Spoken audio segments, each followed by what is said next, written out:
Indiana Jones and the Dial of Destiny. It's a film you walk away from shell-shocked. It's like experiencing something terrible, but instead of falling apart, you kinda go numb.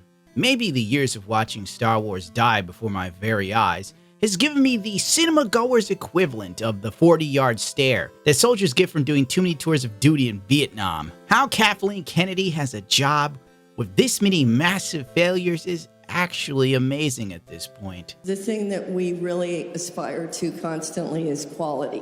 She must have Epstein's flight book plans or something. She's got dirt on somebody and they're never gonna let her go. The first 10 to 15 minutes of Indiana Jones isn't horrible, aside from the CGI Harrison Ford having his face glued to some other actor's body, with the same level of CGI work as I'd say The Flash at times. My assistant sat there and kept saying, "Enjoy this part of the film.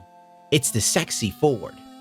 I sat there and I thought to myself, this dude's old enough to be your great-grandfather. This is weird. But on the other hand, I'm jaded and depressed. I'm pretty much the character Indiana Jones is now in the movie. So maybe he's more relatable and I just can't seem to connect the dots. He's beaten down, he's tired, and most of all, he's ready to die. I know the feeling. But don't worry, Indy. This film is a nail in the coffin for a franchise that should have stayed dead after the Crystal Skull. It's time to rest, Pop Pop.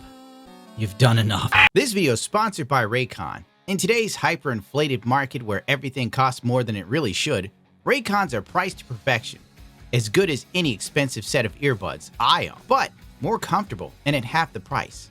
And I'll admit, I am guilty of thinking more expensive earbuds means a better experience. But Raycon has proved me wrong. Raycon is on a mission to prove that you shouldn't have to pay an arm and a leg for quality sound and essential smart tech listening features in your earbuds. My personal favorites are earbud tapping functions so I can go forward or backwards while listening to music. And the best part of all are custom gel tips that give you the most comfortable inner ear fit that I wish to God other brands would follow suit with. Raycon earbuds give you 8 hours of playtime and 32 hours of overall battery life, plus seamless Bluetooth pairing, noise isolation, and awareness mode. You have no idea how useful this is when walking into a building while trying to take off your motorcycle helmet with music blaring. Now, as soon as someone starts talking, you can unfortunately hear them. Click the link in the description or go to buyraycon.com/itsagundam to get 15% off your Raycons today. Don't forget, it has a 30-day money-back guarantee with a free return policy. You can't lose. Phoebe Waller-Bridge enters the film looking like Robbie Rotten and having every bit of his energy too. By the time you get to the big auction scene, you wish to God that Tuk Tuk would flip and take her with it. Oh, and by the way, did I mention that not only is she smart, but she is sexy? The Arab prince wants to marry her so badly he's willing to risk life and limb for that sweet, sweet vanilla ice cream. But she sold his wedding ring because no man can diminish her shine. By the way, the Tuk Tuk scene, it was our very own Fast and the Furious moment, where this cheaply made vehicle defies all logic.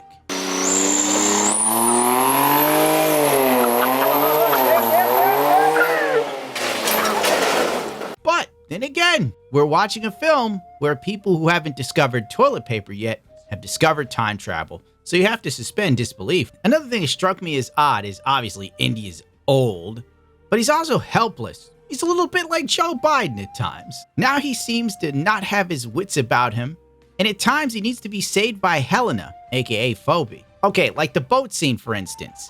He's completely useless. He gets shut down so quickly. It's like the big German guy put him in a timeout session. Then Phoebe pretends to switch sides to save him because she's calm, cool, and collected. Girl power. She's the hero here. They then escape by lighting up a stick of dynamite and tricking those pesky Nazis. Her and the kid that looks like Eddie Monster. You know, he looks like a werewolf that quit halfway through the transformation. They're on the boat celebrating. But they just got off the other boat that blew up with all the crew members that they just got to know, and everybody died a very miserable death. It was like they lived in New York City. And they're like celebrating. And only Indiana Jones is like, my friends died. Oh, did I mention that not only is she super smart, but she's incredibly super smart. And amazing. She remembered 7 notepads of her father's research on the Dial of Destiny. And of course, in all of her brilliance and femininity, She could understand that her father's writing wasn't up to snuff. She was a complete Mary Sue, and I can't get enough of it. Thank you, Kathleen Kennedy, for making more trash for me to consume like the roach I am. Now, when you think about it, realistically, the difference between the good writing and bad writing. Dial of Destiny, terrible writing. In The Last Crusade, if you remember, Indiana Jones needed his father's notebooks to pass all the trials to get to the Holy Grail, right? But Helen, on the other hand, if she was in The Last Crusade, she would have never needed the notebook because she's that smart. And not only would she have memorized it, but she would have given much better revisions than Indiana Jones' father because he's a stupid man. The Eddie Munster looking kid, what can I say about him? Besides being annoying, useless, yet amazing. To keep it short and sweet, him being able to fly a plane from playing with empty milk cartons done up like a control panel for a plane makes absolutely no sense. Oh, and another thing that's really dumb, I know I'm going off, I want this to be under 10 minutes. When the villains take this kid away as a hostage, it's so stupid, like literally they get left on the boat. They somehow know where they're going by looking at the direction the boat's going in, and he's like, oh, they're going to Galilee or something like that. And they somehow end up being there, but how? How did they get help? The boat was destroyed with dynamite. The engine obviously doesn't work. Don't ask questions. Why am I asking questions? Well, anyway, the villains take Eddie Munster here, and Indiana Jones is like, hey, don't worry, they won't hurt him. And I'm like, bro, these guys killed like a ton of people throughout the entire movie without any discrimination. Like, they didn't care. Like, one lady's like, oh, I have to go ask for help here. They just shot her. And meanwhile, you got this annoying little runt of a kid that serves no purpose. Why wouldn't they shoot him? After he took them to where Indy and the other broad was. Like, I would have shot him right there. I'd have been like, okay, he outlived your usefulness. Pop, pop. You know, that would have been it. That's how a villain works. That would have been good writing.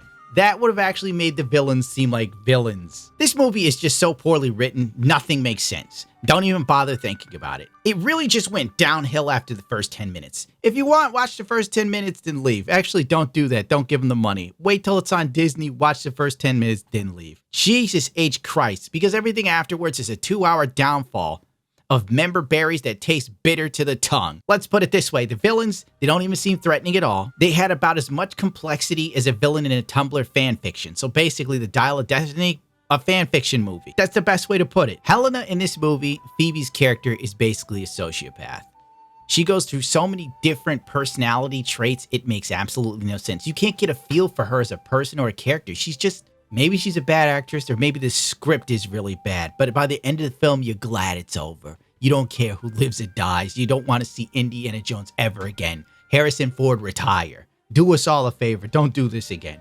It's over. You had your chance in the sunshine, all right, dude? You could have did Indiana Jones back when you were young enough to be Indiana Jones. But no, you thumbed your nose up. Oh, I don't want to be Indy. Oh, I don't want to be Indy.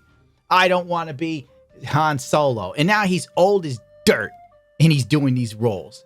What type of crap is that? The black CIA chick who's working with these Germans, watching them kill innocent people for no reason whatsoever, and somehow she doesn't call it in like, we got to stop these guys and arrest them. She later on gets killed by them, and it's just like how the character doesn't see this coming. It's like she's so smart and empowered. She's calling people cracker, and then she just gets wiped out. It's stupid. I was a casual fan of Indiana Jones, and even I felt that this film is horrid. And looking back, now I understand Crystal Skull was actually a good movie in comparison. Modern Lucasfilms is so trash, it makes everything that you thought was garbage in the early 2000s look like fine cinema, dude. I used to think, oh, the prequel Star Wars movies are garbage. Now I look at what we got now, and I'm like, oh my God, give us back what Lucas was doing. I am so sorry, George.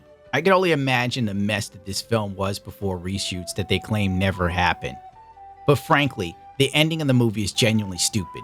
You know, they originally planned to kill off Indiana Jones, but figured out real quick it wouldn't go over well, and maybe they figured, oh, we'll just keep trying to squeeze out one more before we give it to Phoebe. Well, it's clear this film is going to eat it hard, just like The Flash. And on that note, The Flash is a better movie. How do you like that? I had more fun with The Flash. If you came to me and you're like, I had to watch The Flash or Indiana Jones, I'm going with The Flash. Ezra Miller's a national treasure. But let's not focus on the negatives. Let's go with the positive. Indiana Jones, the Dial of Destiny star Phoebe Walker-Bridge, that's her name, who cares, says punching out the titular hero was glorious because it was so funny. A couple people in the movie theater chuckled at her knocking out Indiana Jones' old wizened ass, which was dumb because he got shot. And how did he not bleed to death? You know what? Don't ask questions. One minute he's dying, the next he's totally fine. His wound closed on its own practically, and then she knocks him out. It's a whole thing. I'm not going to ruin it any further than I have for you. Indiana Jones and the Dial of Destiny's box office haul worse than The Flash. Fast X and Transformers Rise of the Beast. Delicious. Absolutely delicious. Harrison Ford claims Phoebe Walker-Bridges' character teaches Indy how to love and laugh and live again. Thank God a strong woman saved an old man. Does like Kathleen Kennedy have like brain aneurysms or tumors or something where literally it's the same things over and over again? Wasn't this the same sort of thing with Luke Skywalker? He lost faith in the Force and also the crap till he met goddamn Rey. And Rey somehow helped. I was gonna say Harrison Ford. Because the irony, he pretty much does the same role twice. The older dude who gets saved by a young woman full of pep and life. Let women lead. No more articles. I don't care. Dial of Destiny. If you actually care about Indiana Jones, don't go see this. It'll bother you. My assistant sat there, and by the time we got to the middle of the film, she just stopped talking. So I'm like making these little comments like, the tuk-tuk should have flipped over. And she's like, I have nothing to say about this. Did I mention that tuk-tuks flip over easily? I hate this film. All right, I don't hate it. I just really don't want to ever see it again. Why does everything suck in films? They just keep putting them out. These movies just get worse and worse and worse, and they hire the worst writers. And Hollywood is now at the point where they're like, we're going to hire AI. Good, who cares? The AI can't be any more just creatively bankrupt than the people you have now. Here's a crazy idea, Hollywood. Why don't you just find some normal people to come up with stories? Because I think they have a better grasp of reality than the assholes that go to school for this.